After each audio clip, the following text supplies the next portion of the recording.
But first and foremost, before I go any further, I just want to take a moment to please acknowledge the contributions and to thank our ASL interpreters for the evening.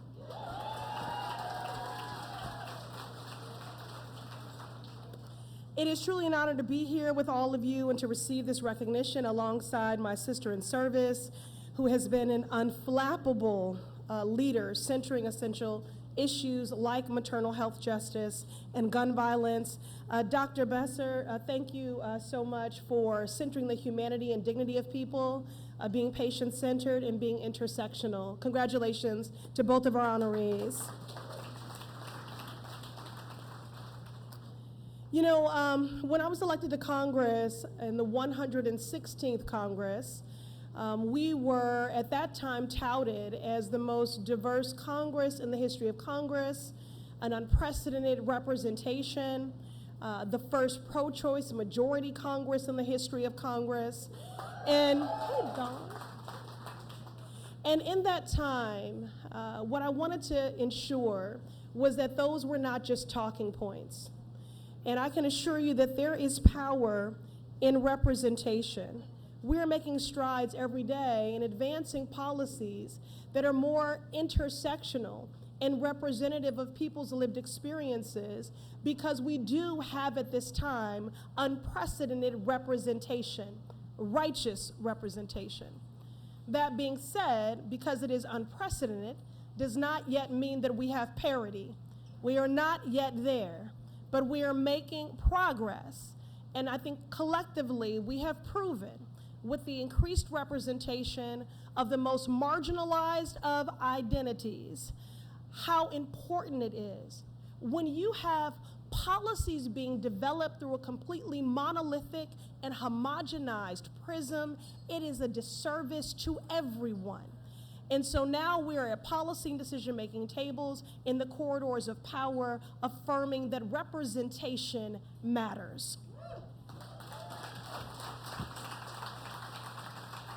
You know, throughout history, our fights for liberation, freedom, and full rights and protections for everyone, women have repeatedly been on the front lines. We have been the justice seekers. We have been the truth tellers. We have been the table shakers. We have been the agitators. We have worked to disrupt and challenge the harmful status quo time and time again. Now, no one does this work alone. As a black woman, in the words of Celie in The Color Purple, all my life I've had to fight. But I have not been in that fight alone. And although the struggle is real, as I look around this room, what I also know in the strength of this movement is so too is the joy. It is an honor to be in movement building work with all of you. You are social architects and civil engineers who refuse to accept injustice. Our hearts are aligned, our feet are purposed, and we have a clarity of vision. You know, when we were at the height of the pandemic, people spoke about a light being shown on every inequity, every disparity, every racial injustice, and then exacerbated. The question now is, what are we going to do about it? Are we just going to default to an unjust status quo? In 1968, Dr. King challenged us to stay awake in the midst of a great revolution. We are in the midst of a great revolution. While there are draconian forces at work, who are lashing back against the strength and power of this supermajority of the most marginalized, who seek to lull us into a permanent sleep state with their policy violence, their fear, and their hate mongering. But Dr. King challenged us to stay awake in the midst of a great revolution, and in this moment, they are seeking to weaponize what it means to be awake. But we cannot return to an unjust status quo. I came here tonight to be bold and unapologetic and to take up all the space.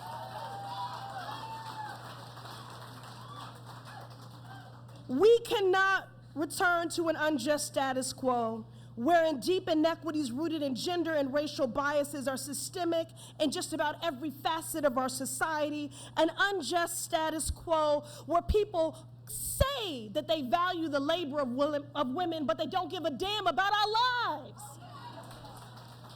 We do need to value the work of women, but they need to care about not just our labor, but our lives. We have an unjust status quo when there is a broken care economy, an unjust status quo wherein our very bodily autonomy is being denied. Now look, I know we just observed Juneteenth, but I don't know about you. I'm about Juneteenth 365. I want freedom every day, and that begins with our bodies. Earlier today, I introduced the Abortion Justice Act.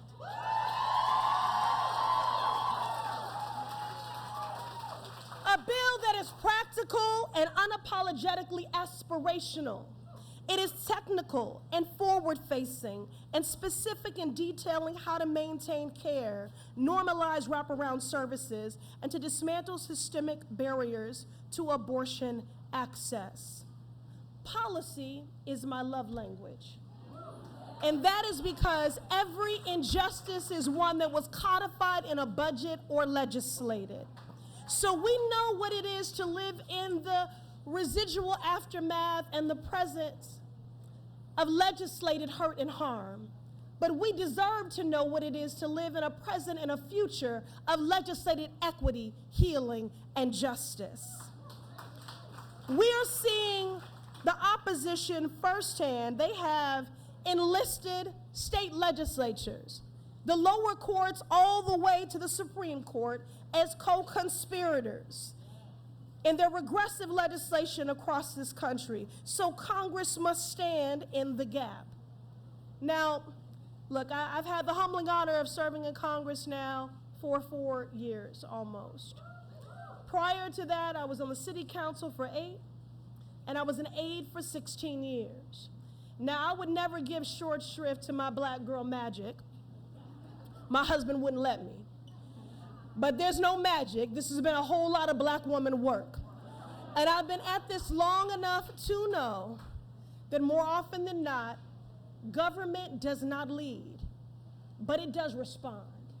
And it will respond to the strength of this movement. It will respond to your expertise. It will respond to your stories. It will respond to your sweat equity. It will respond to your righteous representation. Too often, government overlooks the intersections and ignores the impacts. So I appreciate the work of the National Partnership and all of you for leading on behalf of women and families and everyone who needs care at the dawn of their lives, at the twilight, and every phase in between. Together, we can make government respond. We can demand policy that centers families. We can legislate healing and equity, not harm and injustice. We can make long overdue investments in our care economy, enact paid leave, make universal child care a reality, and realize the vision of abortion justice. I came here tonight to remind you to stay awake in the midst of a great revolution and to be unapologetically aspirational. And finally, we can codify long overdue gender equality in the Constitution by recognizing the Equal Rights Amendment as the 28th Amendment because it's about damn time. So thank you, family. Thank you for this great honor. I love you, movement family.